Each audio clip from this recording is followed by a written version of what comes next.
ایردراپ پاز شرایط دریافت توکن رو مشخص کرده. پاز تو آپدیت جدیدش شرایط اجباری و اختیاری شرکت توی ایردراپ و دریافت توکن رو مشخص کرده. آخرین و جدیدترین آپدیت هایی که پاز توی سایت و اپلیکیشنش ایجاد کرده رو بررسی میکنیم، ببینیم چه چیزایی اضافه شدن، چه مواردی حذف شدن و اینکه بالاخره ما بعد از این همه مدت واجد شرایط شرکت توی ایردراپ هستیم یا نه. لطفاً تا انتهای ویدیو همراه ما باشید. وارد ایردراپ پاز میشیم. توی صفحه اول چیزی که برای من جالبه، 2 تا تغییر رو من میتونم ببینم. یکی اینجا هست، Your Wallet. این Your Wallet مربوط به کیف پول‌های شما هست، هم کیف پول تونکیپر هم کیف پول سولانا.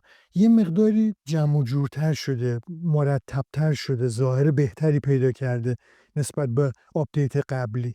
در این باره ما توی ویدیوهای قبلی کاملا صحبت کردیم. آدرس ویدیوها رو توی دسکریپشن گذاشتم. توی کانال تلگرام ایردراپ هم ما مفصل در این باره مطلب گذاشتیم، عکس گذاشتیم، اطلاع رسانی کردیم. میتونید از کانال هم استفاده بکنید. مورد مهمی که اضافه شده به صفحه اول ربات این گزینه است: چک الیجیبیلیتی. چک الیجیبیلیتی یعنی ما شرایط شرکت توی ایردراپ رو بررسی میکنیم، ببینیم آیا شامل این شرایط میشیم یا نه. روی این گزینه میزنیم. برای انجام این کار و اینکه ما این شرایط رو بررسی کنیم، خود پاز داره میگه باید به سایتمون متصل بشید، یعنی از طریق ربات پاز این کار انجام پذیر نیست، باید از طریق سایت متصل بشیم. داره پیام میده دیگه، میگه والت ها و کیف پول های خودتون رو از طریق قسمت کلیم وبسایت متصل بکنید و چک بکنید که آیا واجد شرایط شرکت توی ایردراپ هستید یا نه. حالا میخوایم این کار رو بریم و با هم انجام بدیم. روی اون گزینه ویزیت وبسایت کلیک میکنیم. یکی از مرورگرهایی که حالا روی کامپیوترتون یا روی گوشیتون دارید انتخاب بکنید. من کروم رو انتخاب میکنم. کروم بهتر و دم دست‌تره. شما زمانی که وارد سایت میشید با یه اینجور پنجره روبرو میشید. این صفحه اول وبسایت. این قسمت دقیقا همون چیزی که شما توی ربات هم دیدید. اکانت تلگرام شما رو شناسایی کرده و اینجا هم همون کیف پولایی هستن که الان توی ربات دیدیم. نکته مهم اینه که چک بکنید این 2 تا کیف پول دقیقاً باید همون کیف پولایی باشن که توی ربات متصل کردید. اینا نباید با هم تفاوت داشته باشن. یعنی چه کیف پول تونکیپر، چه کیف پول سولانا که اینجا توی سایت متصل شدن، دقیقاً باید همون 2 تا کیف پول باشن که توی ربات متصل شدن. تفاوتی نباید با هم داشته باشن. برای بررسی شرایط الیجیبیلیتی از این قسمت ما باید استفاده کنیم. این دکمه که اینجا من الان مشخصش کردم. روی این دکمه میزنیم. یه اینجور پنجره باز میشه. 3 تا دکمه داره. گزینه داشبورد که همین صفحه است. گزینه کلیم که ما الان باش کار داریم، میخوایم در موردش صحبت بکنیم. یه دکمه هم جدید اضافه شده به نام پری مارکت. این دکمه. الان ما روی این بزنیم ببینیم که پری مارکت یعنی پیش عرضه، چه شرایط جدیدی هست. میگه شما برای اینکه بخواید وارد قسمت پری مارکت بشید باید برای شرکت توی ایردراپ الیجیبل باشید، یعنی مجاز بوده باشید، چیزی که الان میخوام در موردش صحبت بکنیم. و البته این صفحه هم به زودی اضافه میشه. پس ما فعلا روی این دکمه میزنیم. هنوز چیز خاصی این قسمت نیست. بزنیم روی این دکمه. چیزی که الان برای ما مهمه این گزینه است: کلیم. روی کلیم کلیک میکنیم. با یه اینجور صفحه شما روبرو میشید. این قسمت بالا پیام درشت مشخصه: چک الیجیبیلیتی. چک الیجیبیلیتی یعنی چک کردن شرایط شرکت در ایردراپ، اینکه آیا ما مجاز هستیم یا نه. اینجا شما 3 تا گزینه میبینید. گزینه اول این هست: والت کانکشن. والت کانکشن یعنی اتصال کیف پول، حالا چه کیف پول تونکیپر چه کیف پول سولانا، به ربات و به سایت پاز. گزینه دوم الیجیبیلیتی چک، یعنی چک کردن شرایط شرکت توی ایردراپ. و گزینه سوم کلیم پاز که ببینید الان به رنگ خاکستری هنوز اکتیو نشده. کلیم پاز مربوط میشه به دیگه آخرین فاز، یعنی زمانی که TGE انجام شد، توکن ها توزیع شد، قیمتشون هم مشخص شد و توکن ها نشست توی کیف پولمون و ما بهش دسترسی داشتیم، این گزینه فعال میشه و ما میتونیم اون رو کلیم بکنیم و توکن های خودمون رو برداشت کنیم و کسب درآمد بکنیم. این دوتا اگر مراحل قبلی رو انجام داده باشید، حالا طبق چیزی که ما هم توی کانال تلگرام هم توی ویدیوهای یوتیوب در موردش صحبت کردیم و من آدرس ویدیوها رو توی قسمت دسکریپشن براتون میذارم، اونها رو اگر انجام داده باشید، این دوتا قسمت تا الان باید برای شما به رنگ آبی در اومده باشن. دو تا بخش رو اینجا ما میبینیم. یه سری مندیتوری هست، یعنی شرایط واجب، میشه گفت اینا شرایط اولیه است، شرایط واجب برای شرکت توی ایردراپ، و این قسمت recommended یعنی شرایط اختیاری. recommended میتونیم بگیم شرایط توصیه شده، یعنی تحقق اینا اجباری نیست ولی بهتر هست که اینها رو ما انجام بدیم. شانس دریافت توکناتون بیشتر بشه، توکن بیشتری بتونید به دست بیارید، یه سری شرایط اختیاری برای ما گذاشته. 4 تا شرط مندیتوری و واجب رو بررسی میکنیم. شرایط واجب 4 تا هست. مورد اول این گزینه است: Verify on website. Verify on website یعنی تایید هویت از طریق سایت. منظورش از تایید هویت چیه؟ یعنی اتصال کیف پول ها از طریق سایت. میگه شما باید از طریق سایت کیف پول هاتون رو، چه کیف پول تونکیپر چه کیف پول سولانا رو به سایت متصل کرده باشید و این اتصال رو به درستی انجام داده باشید و ما اون رو تایید کرده باشیم که من این کار رو انجام دادم. اگر شما هم درست انجام داده باشید، این قسمت باید این تیک سبز رو ببینید. تیک سبز یعنی که ما این تسک رو درست و کامل انجام دادیم. باز من تاکید میکنم اینها رو ما تو ویدیوهای قبلی، من خاطرم هست تو ویدیوهای قبلی ما اینها رو کاملا توضیح دادیم، به خصوص که کیف پول سولانا رو من خیلی کامل مفصل توضیح دادم. لینک ویدیوش هم الان تو دسکریپشن براتون میذارم، اونجا میتونید این ویدیو رو ببینید. اگر تا الان این کار رو انجام ندادید، حتما ویدیوهای قبلی کانال رو نگاه بکنید. چیز خاصی نداره، خیلی ساده است. میتونید کیف پولتون، حالا چه سولانا چه تونکیپر، رو متصل بکنید، تایید حسابت رو انجام بدید و تیک اینجا رو بگیرید. چیز خاصی نداره. مورد دوم این گزینه میگه که complete 30 quests، یعنی انجام دادن 30 تا کوست. بعد پیام میده که شما تا الان یا 30 تا کوست رو باید انجام داده باشید توی بازی، توی ربات پاز، تا تاریخ 30 دسامبر که تاریخ انجام اسنپ شات بود. تا اون تاریخ حداقل 30 نفر رو باید به پاز معرفی میکردید. اگر این رو به درستی انجام داده باشید، تیک سبزش رو هم دریافت میکنید. مورد سوم Save from Grinch. این به چی داره اشاره میکنه؟ اگر خاطرتون باشه روزهای کریسمس پاز یه تسک جالبی رو گذاشته، هیولای سبز رنگی اومد و توکن های شما رو دزدید، توکن هاتون رو به سرقت برد. بعد پاز اومد یه سری تسک گذاشت که مراحلی رو توصیه کرد و گفت که باید این مراحل رو انجام بدید و با انجام دادن اینها شما میتونید تسک های خودتون و توکن های خودتون رو از اون هیولای سبز رنگ پس بگیرید. من حتی خاطرم هست که آخرش حتی هشدار داد توی سایت، ددلاین گذاشت که اگر تا تاریخ 3 دسامبر این کار رو انجام ندید، هیولا توکن های شما رو میبره و دیگه نمیتونی توی ایردراپ و توی دریافت توکن ها شرکت بکنید. این داره به اون اشاره میکنه. Save from Grinch یعنی اینکه ما توکن هامون رو از اون هیولای سبز رنگ تونسته باشیم پس بگیریم، که اگر این کار رو هم انجام داده باشید، تیک سبز این قسمت رو هم دریافت میکنید.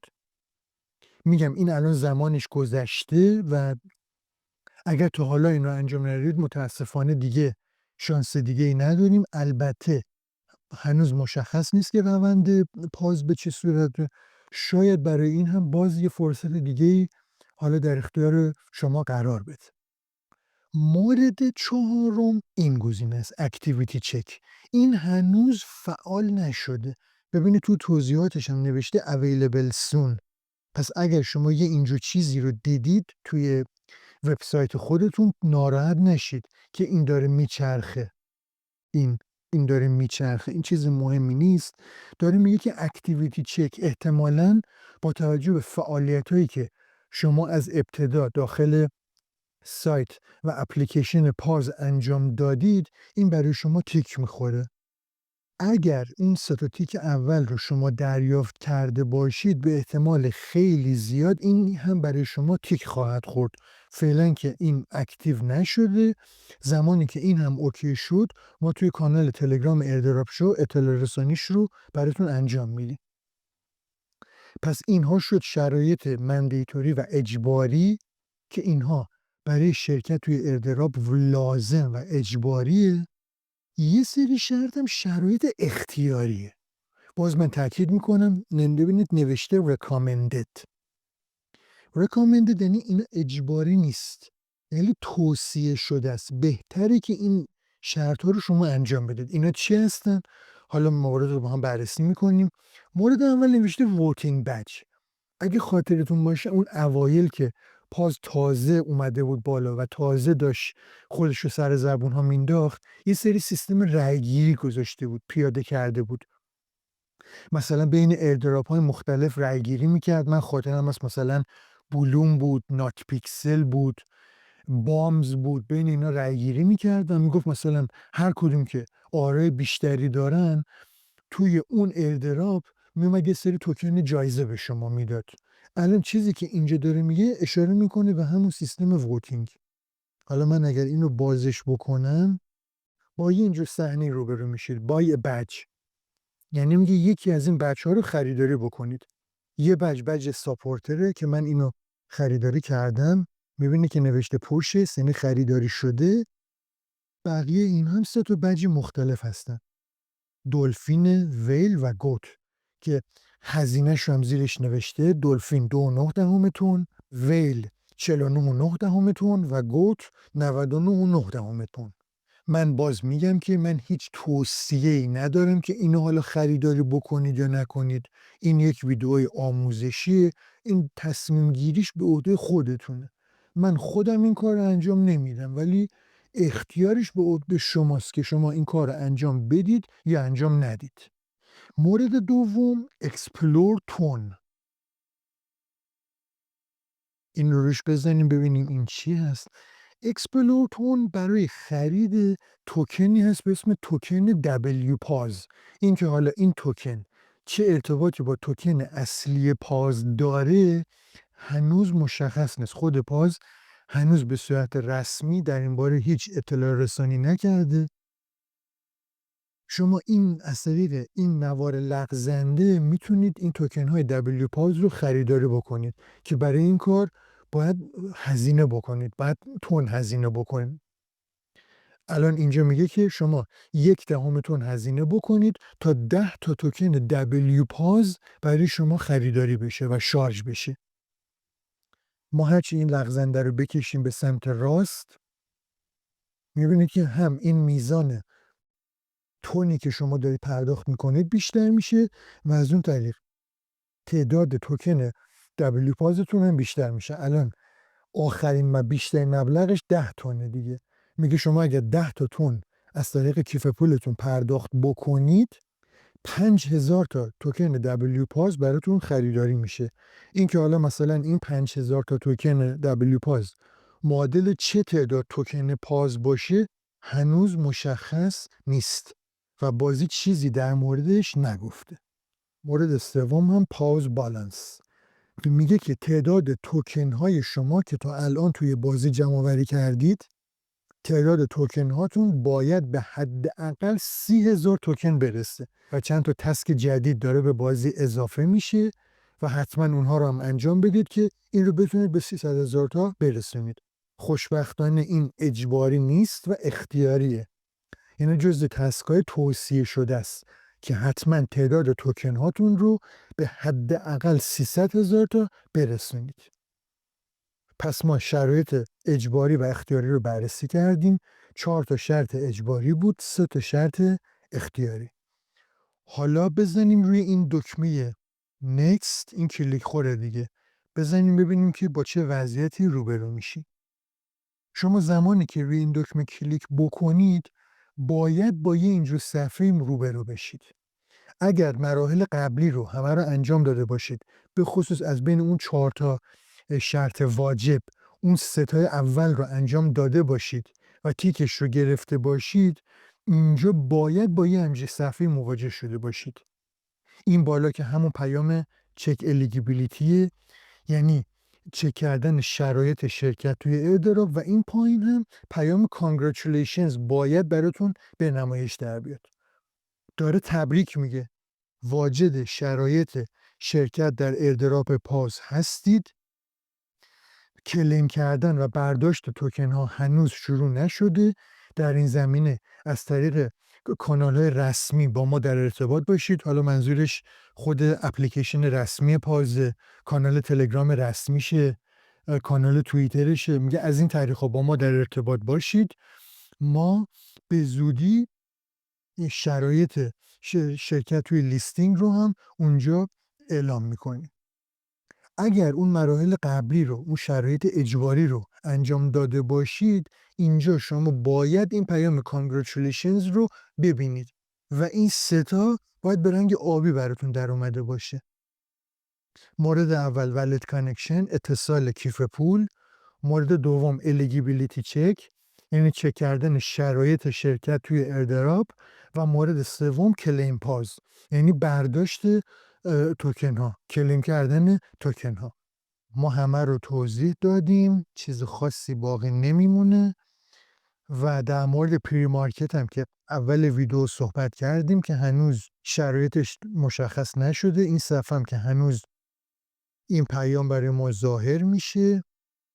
این هم که در موردش صحبت کردیم، مورد خاصی دیگه نمیمونه. خیلی ممنون که تا انتهای ویدیو همراه ما بودید. کامنت بذارید، نظرات خودتون رو بفرمایید. اگر سوالی دارید بپرسید، من حتما به سوال جواب میدم. اگر این ویدیو براتون مفید بوده لطفاً ویدیو رو لایک بزنید. لایک کردن شما به ما انرژی میده. کانال رو سابسکرایب بکنید. زنگوله کناری رو هم بزنید تا سیستم نوتیفیکیشن براتون فعال بشه و ویدیوهای بعدی در اختیارتون قرار بگیره. خیلی ممنون، خسته نباشید، خدا نگهدار.